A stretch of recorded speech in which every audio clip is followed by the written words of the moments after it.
Hello guys, I'm back with the video series. With this is the session number 3. We already covered almost 20 questions in session 1 and session 2 combined on different topics, and these are related only frequently asked questions. There is no specific topic covered in any sequence. These are just the questions which we are covering so that any learner can understand.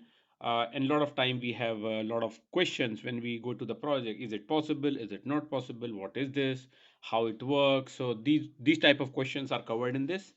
And of course, after these FAQ series, I will come up with dedicated topics covering in each video. For example, I have planned for application interface framework (AIF), system landscape transformation (SLT).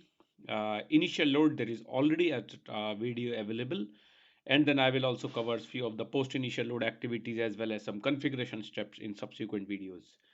So feel free to ask questions in the YouTube comments, put your questions here, and we will continue this learning journey together. Yeah, and don't forget to like and subscribe the videos. This will be very helpful for you and for your peers. So as I mentioned, this is number 3. This is the third video of the video series focused on SAP Central Finance learners, where people who want to understand CFIN. And as a tradition, in 2 videos you have seen, we will cover 8 to 10 questions, and which will be very, very short questions related to different topics, and it will be mixed. So at the end, after the entire video series, you will have a set of questions, almost like 50, 60 questions. You can simply quickly answer about central finance. That may also help you with your interviews if you feel. Again, you have channel details, like, subscribe, share, and of course, press bell icon because I am continuously uploading the videos that will come to you automatically. So the first question for this session, how do we deal with foreign currency valuation in central finance? So generally the FFC valuation happens in ECC. And again, if I say ECC, it is always any source system. So if the source system is on classic GL, then foreign currency revaluations are posted with different logic than in S4HANA or new GL. So it depends again, what is the setup of source system, if it is in new GL or a classic GL. In a classic GL, the FC valuation correction differences can be stored in open items. But in S4HANA, the valuation differences are not stored in open item as in open items. So it works a little bit differently based on the source topic. Of course, it replicates the accounting document from source to CFIN, but the way it works in ECC is a little bit different based on what your source system setup is. Next, the very basic question, and this is one of the key topic which people ask me, so central finance is just a consolidation tool basically, they say. Can we do consolidation of multiple company codes in central finance? Ideally, this is not correct. Technically possible, in the real world, little bit ifs and buts. So although it is technically possible to apply N/1 mapping, for example, in your source ECC, you have two company codes, 1000 and 2000.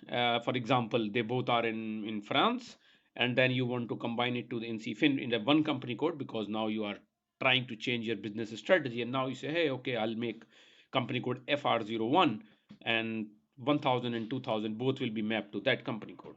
Technically possible, yes, you can do that, but you have to ensure that it is ideally not supported by standard product if the intercompany transactions are activated for those company codes.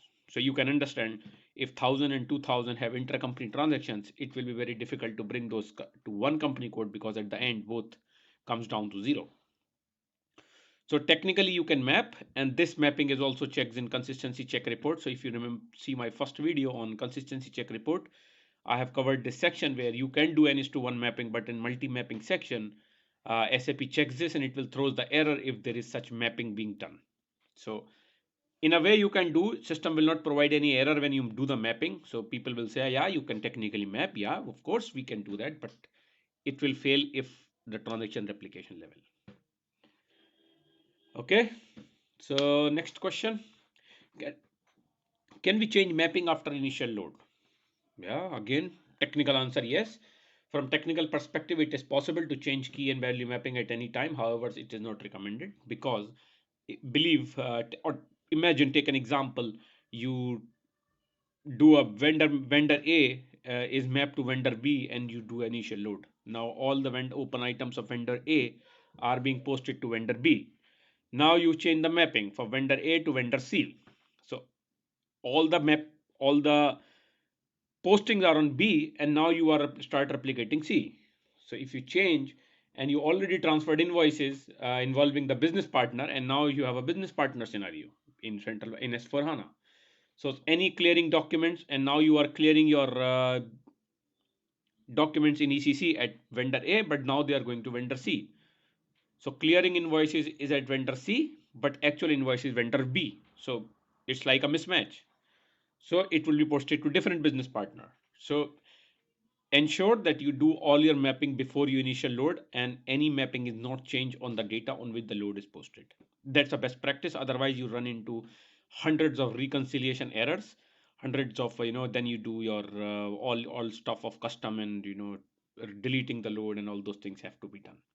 Yeah, I will talk about in dedicated session on similarly like FAQs on reconciliation reports available in SAP. Open items. So as I mentioned in the last session, initial load can only transfer, for example, your go live is on August 1 and you are taking your initial load as January to July. Now how the open items are replicated. So of course at all open items on from 1st January will be treated as take as a part of the bundle. It will take in the initial load, and initial load can transfer only the information whether an open item is cleared or not. The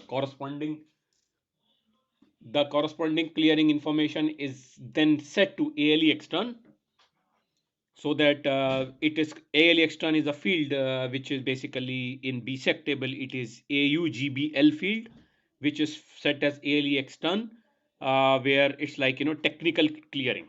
So it's not a real clearing; it's a technical clearing. So the clearing process itself is not supported in by the initial load. A very simple question and a very simple answer. Can we post back from central finance system to source system? For example, if you make a posting in ECC, it get replicated, and a lot of time questions come, if I change something in S4, can I put it back to ECC so that both my documents are equal, or in terms of reconciled or similar in field level and at balance level?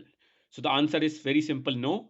Anything done in source system in terms of accounting documents, even the change is replicated to S4, but nothing goes back from S4 to ECC. How can we transfer document in special GL indicator? Special ledger postings are not replicated. Technically, it is a limitation in the standard product. So we have to see case by case basis what is the business requirement, how to deal with it, and if there is any custom solution that can be done. Of course, there can be something can be done if there is a hard business requirement, but of course the entire solution has to be driven by the requirement, and the logic will be written based on what exactly we are trying to achieve. But the answer from standard SAP is at this point,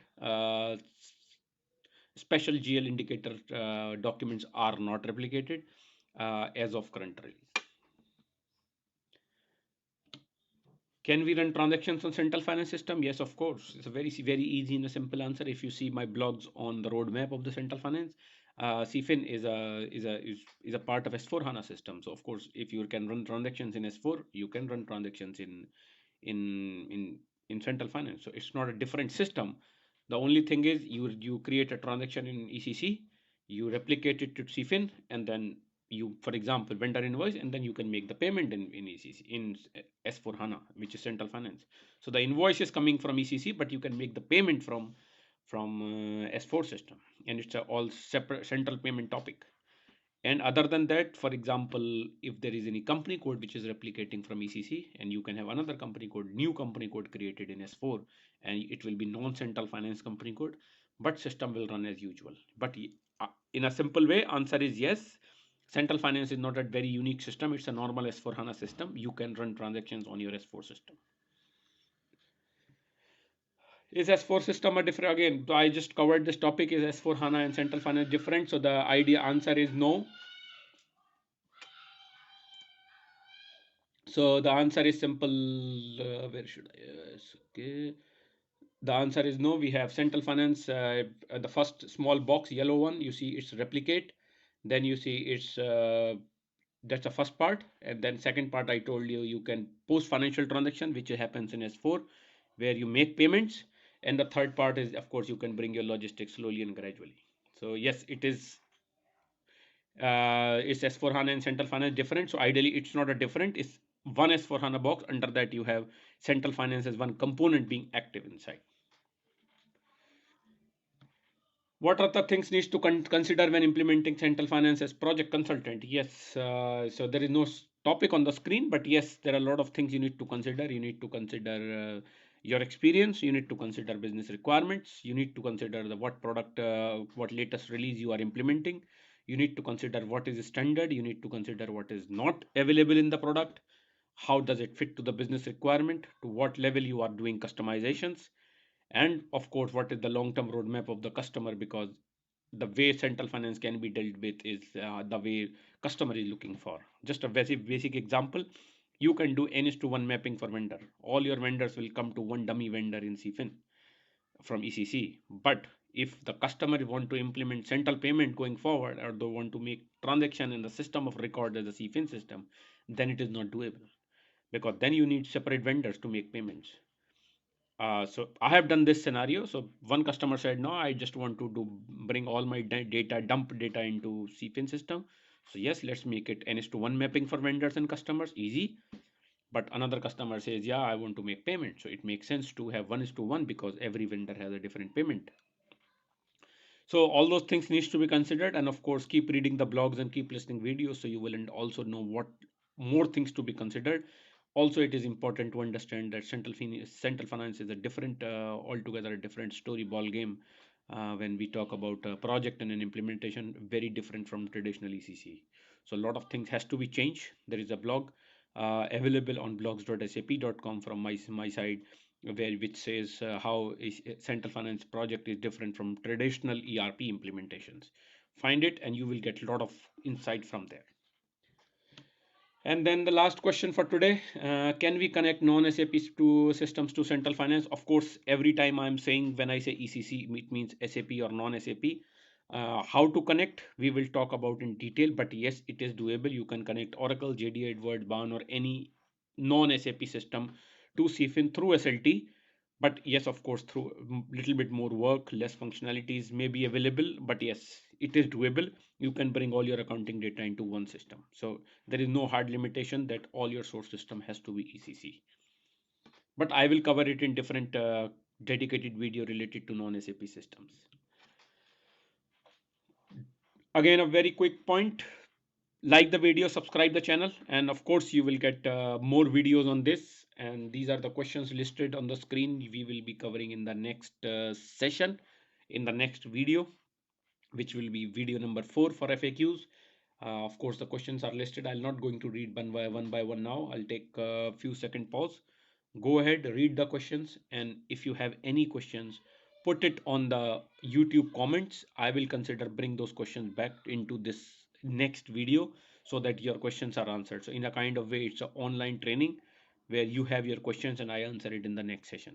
So keep it's the purpose is to have more engagement. Keep learning and put your questions to me. I will answer all those questions. And these are the videos questions which I am covering in next video. And after after FAQ sessions, I will be covering dedicated session related to central payment, non-SAP systems, AIF, SLT, mappings. So of course, I will be covering a lot in coming few days.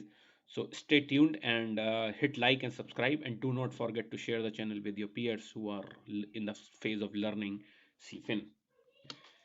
So for now, thank you so much. Stay tuned and subscribe the channel, and have a nice time ahead. Thank you.